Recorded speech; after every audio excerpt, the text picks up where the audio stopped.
Alors que 50 000 nouveaux cas de cancer vont être diagnostiqués au Québec cette année, c'est souvent l'arrivée de nouveaux médicaments qui devient le seul espoir de survie pour plusieurs de tous ces patients.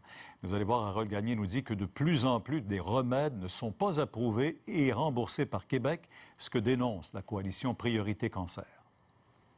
S'il vous plaît, aidez-nous les gens atteints d'un cancer. Jean-Pierre Garneau demande de l'aide. Il est atteint d'un lymphome, un cancer avancé.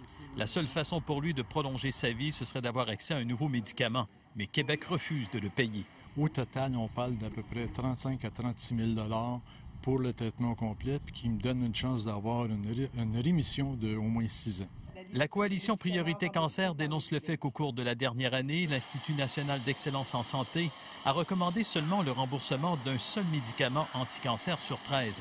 Le ministre Hébert tient à rectifier. 4 ont été retenus, 2 sont encore à l'étude. Il y en a 5 qui ont été rejetés, 3 pour une valeur thérapeutique insuffisante. Reste que même si le gouvernement investit déjà environ 300 millions de dollars par année pour le paiement de médicaments contre le cancer, plusieurs sont refusés parce que les bénéfices ne seraient pas prouvés.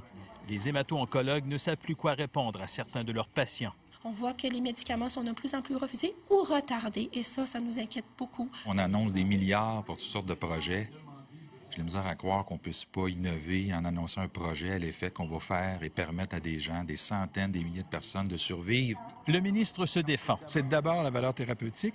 La considération économique arrive en deuxième. Combien ça va coûter de ne pas traiter un patient?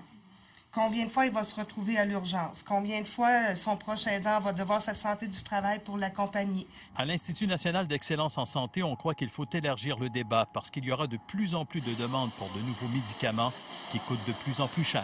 Sommes-nous prêts, comme société, à investir pour des petits gains en fin de vie versus la préservation de d'autres programmes versus des programmes de prévention de la santé? Harold Gagné, TVA Nouvelles, Montréal.